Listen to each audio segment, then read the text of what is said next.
Hello,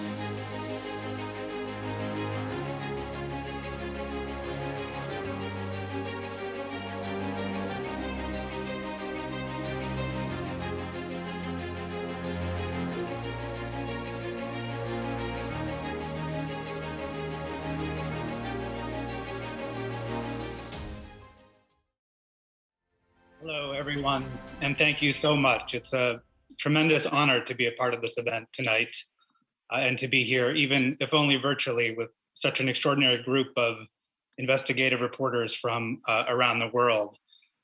I've had a chance now to read many of the other submissions and have been truly impressed and humbled by the risks taken and the scale and scope of all of these projects. Echoing what others have said tonight, this is a moment when funding and resources for this kind of work are in short supply, especially for freelancers.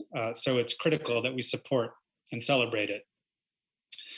I'd like to thank the Fetisov steering committee, the jury, and everyone else involved for this recognition. For me, this is an opportunity to highlight and thank Type Investigations, where I've been a reporting fellow for the last several years, and which has allowed me to undertake projects like this. On the deliberate manipulation of and disregard for science to advance oil and gas development and resource exploitation in the Arctic National Wildlife Refuge. In particular, I'd like to thank Sarah Bluestein at Type, who worked closely with me on this story, and Bill Durye, my editor at Politico Magazine, who helped bring it to life. These kinds of stories are always collaborations, and I've been very lucky to work with such talented and supportive partners. Perhaps most important, this story was based in part on documents leaked by a whistleblower who took enormous risks to ensure that the truth would be told.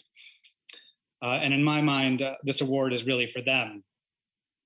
Like so many stories we work on, this one is far from over. Just 2 weeks before leaving office, on the same day that the US Capitol was being stormed, the Trump administration held the first ever oil and gas lease sale in the wildlife refuge, one of the last great protected landscapes in North America.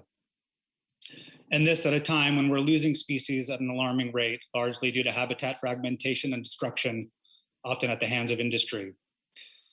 Deforestation continues across the globe. Climate change is only adding fuel to the fire.